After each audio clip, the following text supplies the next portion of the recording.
Look, chances are if you're watching this video, you've already heard from everyone about how great Shadow Generations is. Both fans and critics consider the title to be one of the best Sonic games ever made. And after playing the game myself, I couldn't agree more. But beyond its slick graphics, responsive controls, and fantastic level design, I was impressed by how Shadow Generations continues to explore its main character. The game is a character portrait of who Shadow is, and in typical Ranny fashion, will overanalyze this picture presented to us. In the first act, we see Shadow both confronting and being confronted by his past. The game begins with a Hedgehog aboard the space colony Ark. A disturbance can be felt in the facility, prompting Shadow to search the premises. The space colony Ark was his birthplace, his home, but now it's nothing more than a tomb. A tragic memory holding the life he once knew and the death of the one he loved most, a girl named Maria. She was his closest friend, and now she's gone. It wouldn't take him long to find the source of the anomaly. A demon from his past has come back to haunt him. When Shadow was created in the space colony Ark, he was formed from the DNA of an alien named Black Doom. They are, in a sense, father and son, but the two will eventually fight to the death. In the end of his titular game, Shadow thwarts Black Doom's plot in taking over the Earth. The world was saved once again by Shadow the Hedgehog. But now, this victory rings hollow. A dark presence can be felt in the space colony Ark, and as Shadow heads towards that darkness, he finds Black Doom awaiting his arrival. The Ark begins to disintegrate. Panels of metal shift and morph, spiraling Shadow into another world, one that he's all too familiar with. He's been brought back to Radical Highway, a stage from his previous game. But this version of Radical Highway is more dark and twisted. Black Doom has led Shadow to the Doom Zone, which to me just sounds like a place you drop to in Fortnite. Where are we dropping, boys?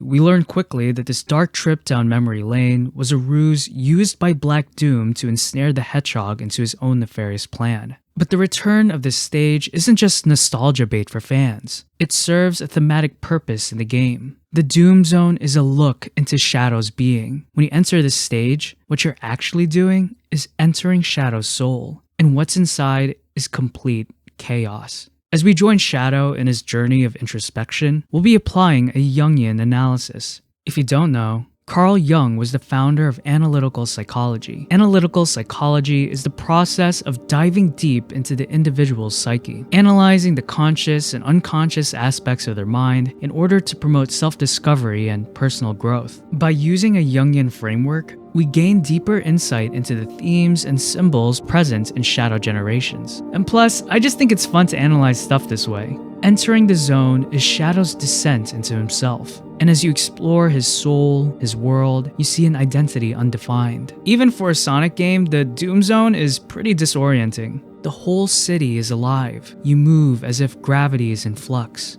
The paths you take are winding and distorted with no clear destination, as roads coil through warped skyscrapers slithering out of the ground. Buildings appear as fractals above you, constantly changing in shape and size. These fractal patterns resemble something called a mandala. From a Jungian perspective, the mandala is a symbol of the self, a tool used for a person's journey of self-individuation. Individuation is the process of integrating the conscious and unconscious elements of ourselves with the goal of achieving wholeness, unity, and self-realization. But the mandalas in the Doom Zone are fractured and fluctuating. They have a volatile energy to them. These qualities are indicative of how unstable Shadow's identity is. The mandalas reveal that Shadow is experiencing a metamorphosis.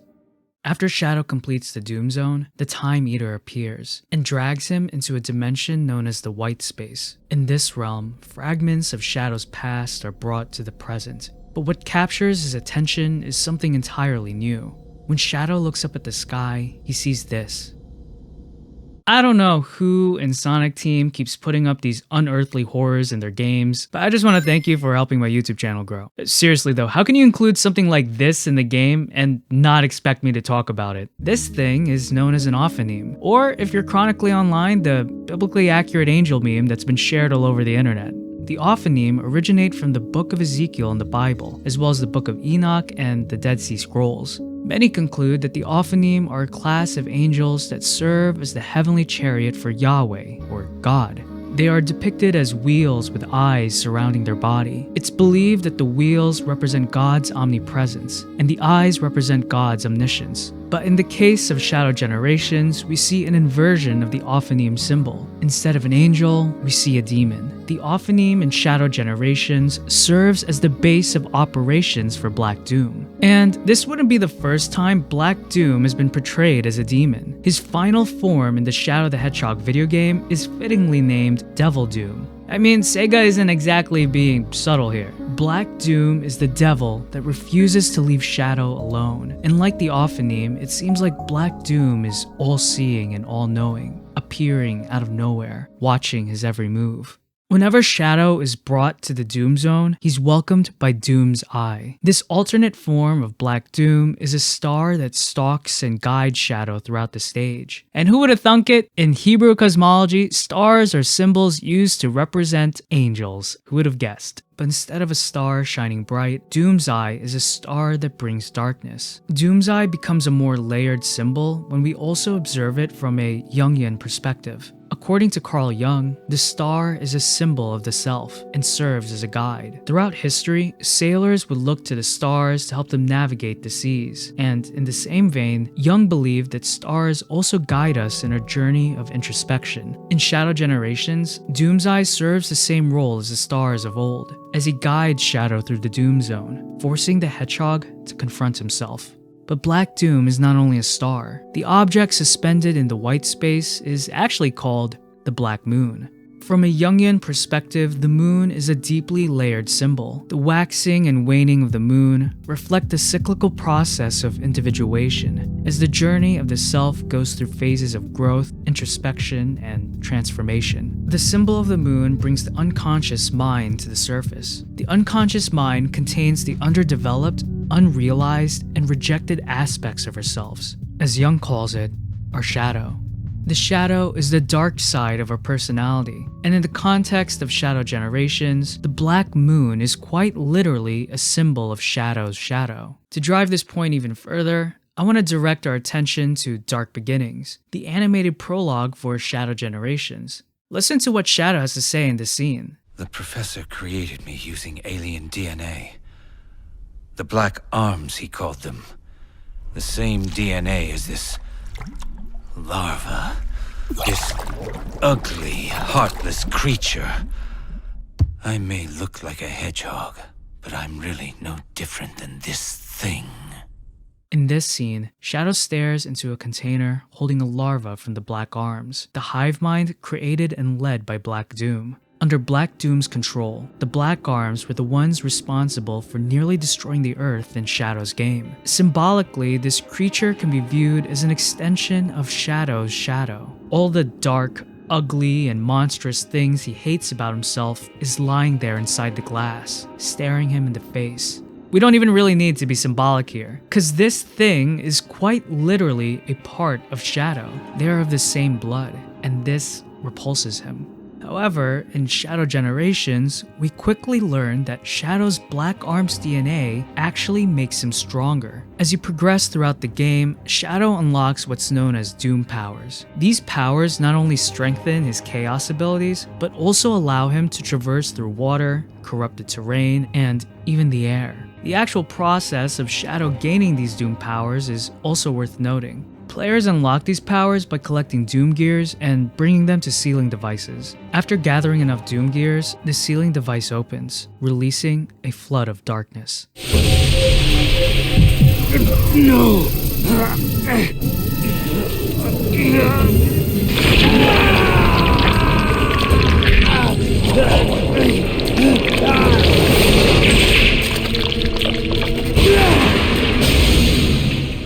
As you can clearly see and hear, this isn't a pleasant experience. Gaining a new Doom power is a painful transformation. From a Jungian perspective, you can view Shadow's journey throughout Shadow Generations as a form of shadow work. Also, if you're up to the challenge or are crazy enough, can someone comment below how many times I've said shadow by the end of this video? I think it would be really funny. Shadow work is the process of identifying and integrating the traits, emotions, and desires we've either repressed, denied, or hidden from ourselves. And despite shadow work requiring us to engage with the dark aspects of our personality, working with our shadow can unlock new energy and creative potential. Shadow work is essential to the journey of self-individuation. Confronting our dark side can lead to personal growth, self-acceptance, and deeper empathy for others. So, from this information, we see how Shadow's journey in Shadow Generations mirrors Jung's concept of shadow work.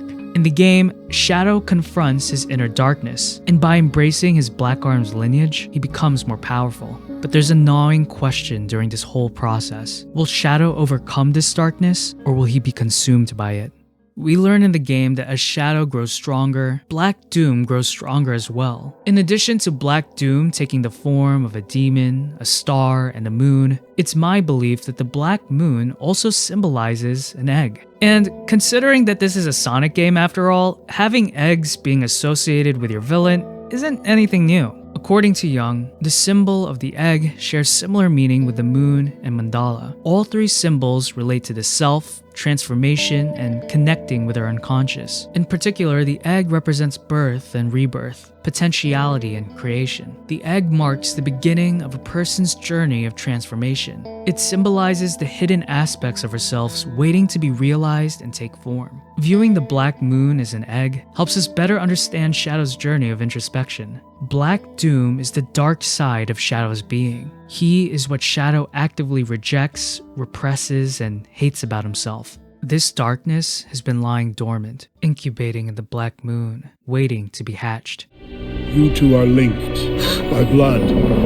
As you grow in power, so does he. He will either take control of your mind and make you his ultimate weapon, or take over your body and be reborn in you. When I heard this, I was shocked by how closely it lines up with Jungian psychology. The threat of Black Doom taking over Shadow's body parallels a psychological phenomenon called shadow possession. When a person is possessed by their shadow, what is unconscious takes over their being. As a result, the shadow animates them to do things they normally wouldn't do. To Jung, what you leave in the dark will only grow and fester until it takes complete control over you. Likewise, Shadow has ignored and rejected his connection to Black Doom, an attempt to bury him in the past. But in doing this, Black Doom has only grown stronger, and now he's ready to take complete control over Shadow. As I've mentioned before, the white space is a dimension where the fragments of Shadow's past are brought to the present. The places and people who formed who he is all converge into this one location, and this includes those that have already passed on, Dr. Gerald and Maria. For those who are unaware, Dr. Gerald was the scientist who extracted and utilized Black Doom's DNA to create Shadow. Maria was his granddaughter. The two were Shadow's entire world. And now they're back. So not only has Shadow's nemesis returned, but his loved ones are alive and well after being gone for so long. Dr. Gerald speculates that this is the result of a time anomaly. Regardless of how or why this happened, the presence of these characters forces Shadow to contend with his nature and identity. Don't be frightened. The promised time is nigh upon us, Shadow. Soon, you will be mine. Shadow will never serve you. He's nothing like you. Gerald may have given him this unassuming form, but the blood of the Black Arms flows in his veins. He is a warrior, a destroyer. Yes, the warrior that will destroy you.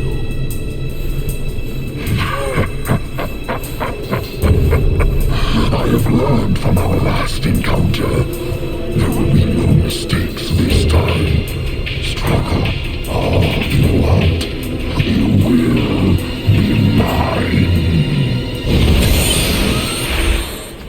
He's right. No more mistakes. This time, I will crush every last one of them. Shadow, no! Maria? It breaks my heart to see you so full of anger. This isn't who you are. Do you know why I named you Shadow? Because without light, there's only darkness. But a shadow will show you where to find the light. Do you understand? I don't want you to be driven by darkness. I want you to be happy. Stand in the light with peace in your heart.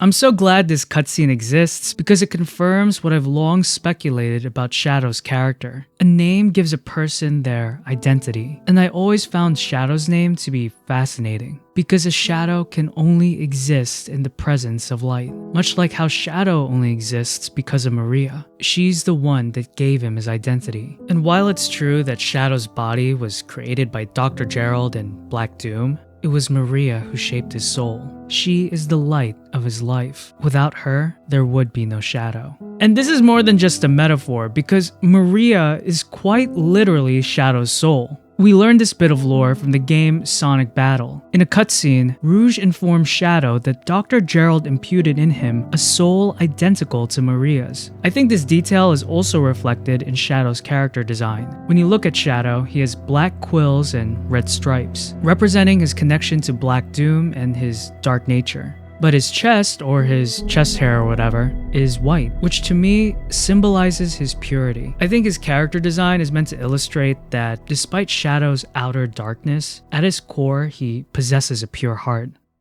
Trying to view Maria as a Jungian archetype or symbol is difficult because much like Black Doom, she's a multivalent character. However, there are two symbols that I believe she represents within the context of Shadow Generations. We've already addressed how Black Doom is symbolized by the moon. So in contrast, I believe Maria's character symbolizes the sun. According to Jung, the sun represents enlightenment, life, and growth. And much like the moon, it's a transformative symbol. As the sun rises and sets every day, a person likewise moves through different phases and rhythms in their life. The journey of self-individuation is often difficult and confusing, but the sun's light can offer a person clarity and understanding. Maria also resembles the child archetype. According to Jung, the child archetype represents potential, purity, and new beginnings. The child appears during times of crises and moments of transformation. As a symbol of renewal, the child gives hope for a fresh start. They call us to return to our essence, to who we truly are.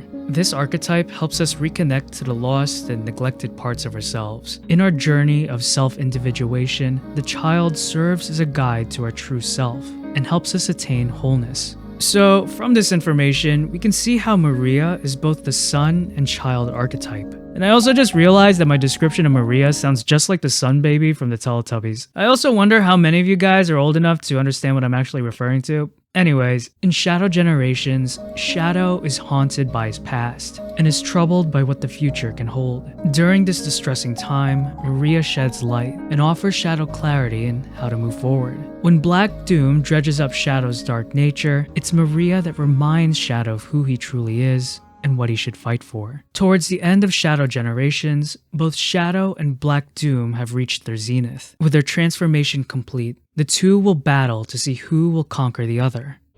You cannot deny me, Shadow. You are finally complete. Come, face me. I shall claim you, mind, body, and soul, and become the perfect being.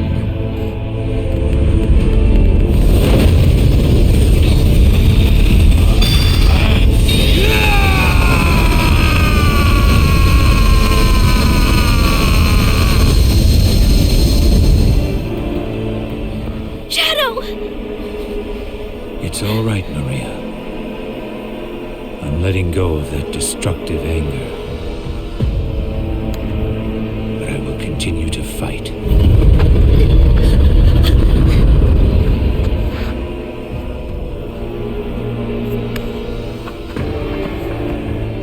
Fight with your wish in my heart. Your wish for everyone to have a chance to be happy.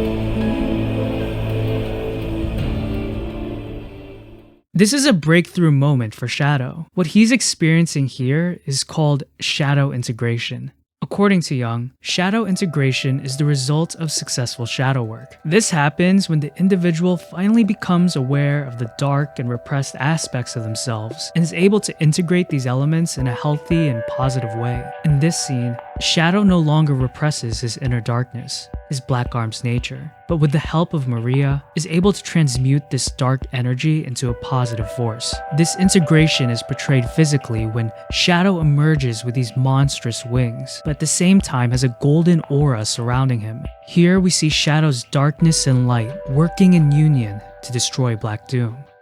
The final boss fight of Shadow Generations requires the player to enter the Black Moon. Inside, they're transported once again into Radical Highway, aka the Doom Zone. Players here will need to utilize the full arsenal of Shadow's Doom powers to complete the stage and to ultimately defeat Black Doom. Speaking of Black Doom, the final battle is not only a rematch between Shadow and Devil Doom, but also against his new form, Neo Devil Doom. This just sounds like I'm talking about Digimon right now, but I swear these names are real, guys. Throughout the fight, Devil Doom hurls chunks of debris to block Shadow's path, and while doing so, he accuses Shadow of how futile his efforts are. I want to remind you all again that this battle is happening within Shadow's being. Doom is the dark hand of fate, laying claim onto Shadow's soul. But when you help Shadow move forward in this stage, it is an act of defiance. Shadow is telling the world and himself that his past or his blood won't define him. Instead, he will forge his own destiny.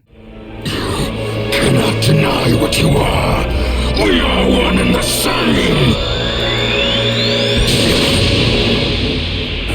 Shadow the Hedgehog. This is the destiny I choose. Now, to end this!